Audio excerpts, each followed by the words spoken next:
This is Morten from INKISH. It's been a busy day, a lot of interviews and very interesting knowledge. And now I am actually going into a market to talk about a market that I don't know so much about. But I'm pretty sure that my guest, Reinhard from W&D, is more than capable of giving me all the answers to all my questions. And just as a little curl on this one, W&D is quite dear to INKISH, even though I don't personally know so much about it, because the very first unicorn award we awarded to anybody in the world was actually to W&D in the US at Printing United for developing a machine. I think it's a DW1000 or what is the name? BB1000, correct? Yeah. BB1000. We're going to talk about it a little bit in a while, but before we do that, first of all, Reinhard, welcome to INKISH. Thanks, Morten. Thanks for having me on your program. And look forward to your questions. And what I'd like to do is introduce the mail solution side of W&D. And the reason why I am happy to talk about this is because before the internet, mailing and print was the most dominating mass communication thing. And I think you already told me that W&D has a long history and worked with the production of envelopes and have developed into a market that actually requires more and more technology and more accuracy in how you develop the finished products, because everybody's asking for as little waste as possible and fast turnaround times and all these things. Is that a correct assessment? With W&D, you're looking at 110 years of history with the envelope. It's exactly 110 years that Mr. Winkler and Mr. Dünnebier filed for their first patent for envelope production. Today, we are not looking at envelope production only, but in 2010, we added inserting to the portfolio by the acquisition of the Börs inserting division, which I used to run before. And then eventually we also added envelope overprinting, digital envelope overprinting to the portfolio. So today we offer the 3 steps, so a longer part of the value chain for the envelope and mail. And we generate these synergies between the different portions. And again, what you saw at Printing United, our BB1000, is the result of that synergy search. One of the things. Sorry to interrupt you, but one of the things that I am a little bit curious about, because I mean, if we look at the mailing market in general, you said to me before we turned on the recording that the volume of envelopes are decreasing. But I was just thinking, with all the things that you do, basically it doesn't matter so much if just the value of what is remaining increases. And I think that is the value of direct mail and all the wonderful thing you can do with inserts and overprint and personalization is basically to make the product more valuable. Absolutely. Now, first of all, you're right. Overall, volumes are declining, but we still have a situation where at the same time we have a lack of capacity in the market, because the industry is losing so much of experienced adjusters. Now, the legacy envelope producing machines, they needed adjusters with, let's say, 30 years experience. And these guys retired, and COVID actually accelerated that process. So today you have a shortage of envelope supplies in the market in many areas, North America as an example. But at the same time, you have idle capacity, because what you're lacking is the manpower. Now, that drives, or that already drove, changes in the machine design and triggered investments into more intelligent machines. Now, today we have fully servo-driven machines which do not require that skill level anymore, because most of the settings are automated. There are fast changeovers as volumes. Job sizes are also declining. Quality demand is increasing because you have high-speed inserters. and so on. So yes, if you look at the envelope market, we do see opportunities for us with the new machine generations. If you look at the 410 easy envelope, or you look at the 628 fully servo-driven machine, and imagine such a machine will spit out 1,200 envelopes a minute. So you're looking at 70,000 envelopes an hour. So that's really amazing machines. Now, go ahead. I'm the one that asked the questions. You're too fast for me, basically. No, because it's funny because when I, during the COVID, listened to people that there was a supply restraint also on the envelopes, referring to what you just said about that the pandemic maybe accelerated the people that wanted to retire and things like that. Basically, I thought it was a paper issue, but was it more capacity issue with certain manufacturers? Both. Paper supplies were under strain, but today, even if paper is there, you are struggling to find the manpower to run your envelope converters. And that is exactly why W&D has decided to, make the machines more automated, have server built into it, so it can be set up without the skills of the past, so to speak. Right. Now, this will help the traditional envelope manufacturers to improve their operation.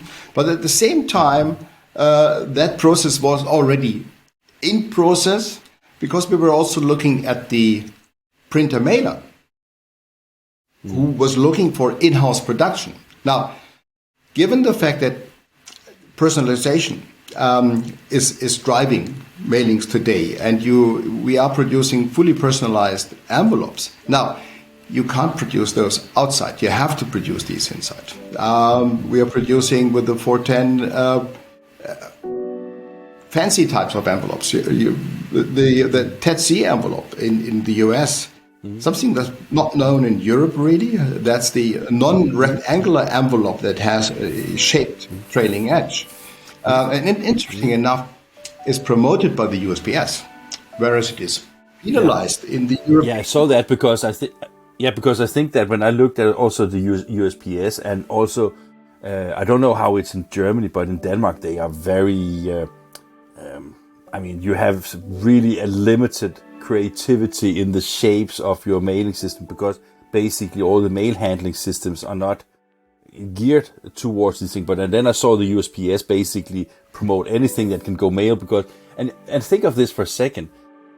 Having a postal system that is not promoting sending in the creative ways, and we know that, for example, some parts of transactional mailing is declining. It's kind of, why are you not supporting anything that can be supporting your own business, basically, right? It's a valid question. Absolutely.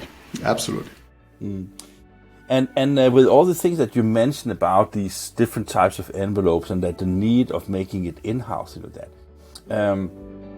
is the competition on what W&D does, is that very hard, or is it are you pretty well established in the market as being one of the main suppliers? It's almost a political question, and I have to answer politically correct. As long as you look at inserting, yes, there is definitely competition, and if you look at envelope converting, I have to admit that probably we are the only serious supplier that is on the market. So we are serving that industry again, both for the envelope producers, but also on the printer and mailer side, who more and more also take at least part of their envelope requirements in-house. But again, yes, envelope converting is our strongest leg. Overprinting supports the activity on either side. And in inserting, we've done tremendous steps over the last 10, 15 years. Yes, absolutely. And with the combination of the actual envelope, the inserter, and also now with the inkjet capabilities of overprinting things, do you think that it can drive a new demand for direct mail? And because we spoke about before, again, recording, that I read some numbers that the global growth in direct mail is in the range of 1.6%. And if the envelopes are declining, the volume of envelopes are declining, that's why I say then the logic must be then the value of each envelope has a higher value. And I was just thinking that, okay, that could be more inserts in it. It could be the personalization of it. It could be the different shapes of the envelope. It could be all these things combined that makes the mailing. Yeah, the haptic by embossing. So that, and most important, the personalization. So today you take a digital printed roll, you throw it on a 410 easy envelope, you produce fully personalized envelopes, front, back panel and seal flap could all be personalized. And you then put it on a BB700, BB820, BB820 Plus. That's a new machine that we're going to introduce in Switzerland. And you merge the envelope and the content in a fully automated way with our patented auto-mismatch recovery concept that will sort of correct sequence errors, recover from sequence errors by disposing the vulnerable piece, synchronizing and going on, basically more or less with very limited operator intervention. Or you go all the way and you say, okay, I have the all-in-one solution. I go to the BB1000 and I produce the envelope, I convert the envelope around the content. Yeah. When you have decided to exhibit at the Innovation Days, and going to talk a little bit what you're going to show, but when you decide to go that from a business perspective, the way I see it, and I may be wrong, but you can correct me if you like, but when I look at Innovation Days and Hunkeler, let's say 10, 15 years ago, the majority of their market was probably some kind of transactional mail, maybe a beginning of books as well. But today, if you look at all the print OEMs like Canon, HP, Screen, Xerox, Cycon, all the exhibitors on the site in Lucerne, it seems now that the quality of the print, the speed of the machines, and the media diversity they have, seems to open up for a lot of new business opportunities. So W&D, with the range of products you have, do you also see this as an opportunity to basically sell more, maybe even finding new channels, new customers that can utilize the equipment you develop? Let me start a couple of questions in one. Yes, I would agree that when Hunkeler started to invite for their innovation days, which is probably almost 20 years ago that we had the first, there was a period before we used to have Explore, which then passed out, and the Hunkeler Innovation Days basically replaced the Explore event before, and it was primarily document driven. So it was the stronger side on the transactional rather than on the direct mail segment. But now these days it is digital printing, finishing and mailing. And digital printing is really what's driving direct mail today. If you look back, you mentioned this 20 years ago, you had door drops, offset printed things without personalization. This is gone. Today, mail has to be personalized, ideally multiple personalized components. So yes, we see an opportunity because I would say, if you look at Europe, most of the transactional, but also commercial printers, mailers will be there. From the US, we expect and we know that a good number of the larger and innovative companies are coming over as well. These guys have an alternative, obviously, with their domestic events, but Hunkeler is important enough.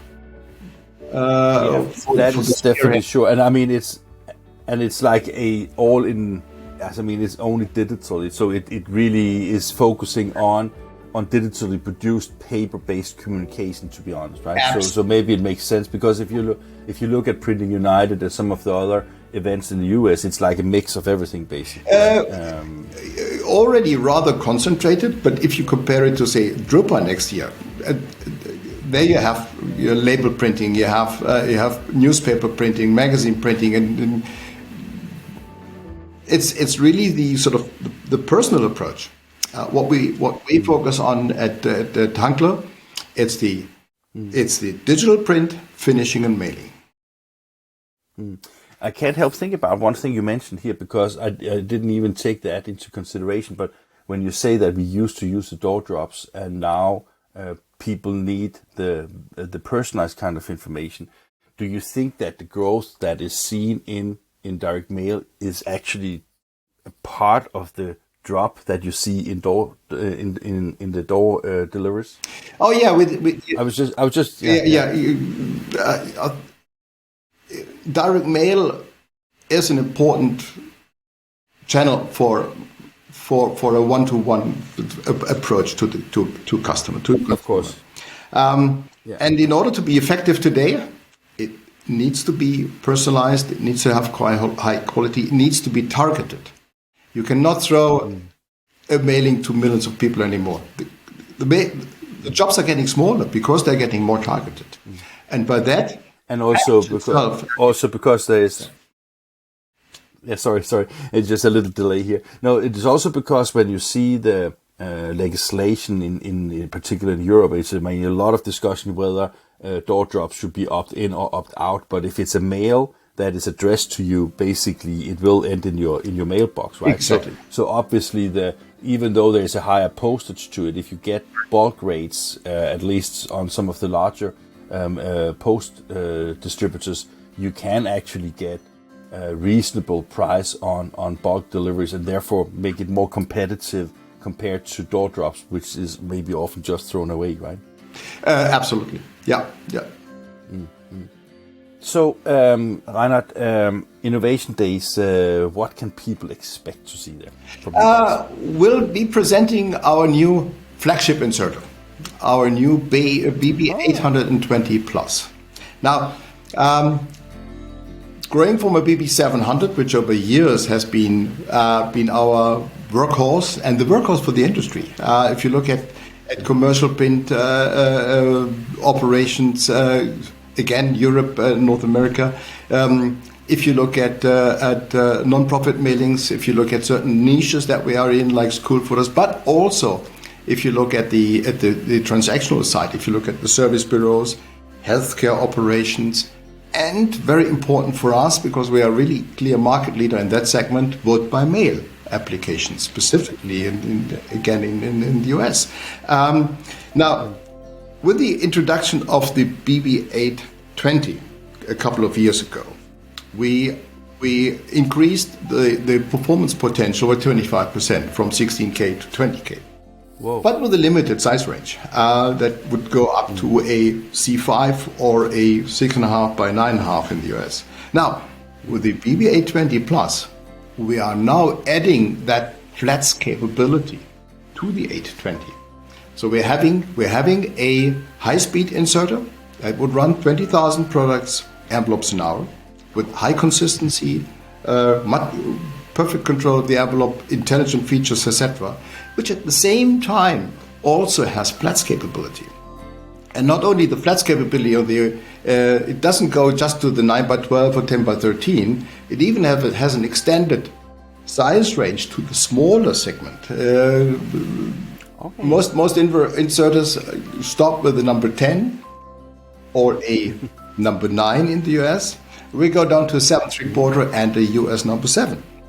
So again, it's enhancing the applications, and moreover, the BB 820 Plus has a huge sweet spot because it will not just run standard envelopes. It will run fully personalized ultra envelopes and read those and merge those with the content. It will process the TED-C envelopes, with most other inserters will struggle with due to the shape of the envelope and due to the reduced clearance that you have in the envelope. So the 820 Plus is what I'm convinced of will be W&D's new flagship inserter, And I'm excited to present that product. But that what I like talking to you is that you are so into your products and really understand both the product and its let's say placement in the market. We do not go to Lucerne to actually sell, to have a spontaneous sell. Actually, we did this on Printing United. The BB1000 was sold off the show. But that's what you would not have as an expectation when going to Lucerne. It's really the sort of the interaction with the market, both of course with the customers, the discussion that this is what we have, and then you learn what the customer needs. But it's also that you get an overview again of what the industry is doing. And that's what really is exciting. Are you working with the OEMs and also like on the print side and also companies like Winkler, or is that more like separated from each other? Because I mean, I understand that you can take a roll and put into to your machines, but does it also mean that you can have online applications if you want to do that? You cannot do things on your own today. You have to concentrate on your core competence. So yes, your answer is the answer to your question is yes. We have partners in the industry, whether it's camera systems, whether it's front ends, printers, Hunkeler for unrolls and re-rolls and so on. There's no point in trying to do everything yourself. Reinhard, I think you have been there before, and now we have met online. I guess we will meet each other offline as well, right? Yeah. Let's hope so. So when I get to Winkler, I can stop by at your booth, and then basically we can make some film of your A20 Plus, so we can give people an understanding a little bit more in details what it is all about. Is that something that we should plan for? That would be great. We are at Innovation Days for all 4 days. We even come before because we have other work to do as well. But we will be there all days and cover the event like only INKISH can do. So look forward to meet you in person. So thank you for your time here on INKISH. Absolutely.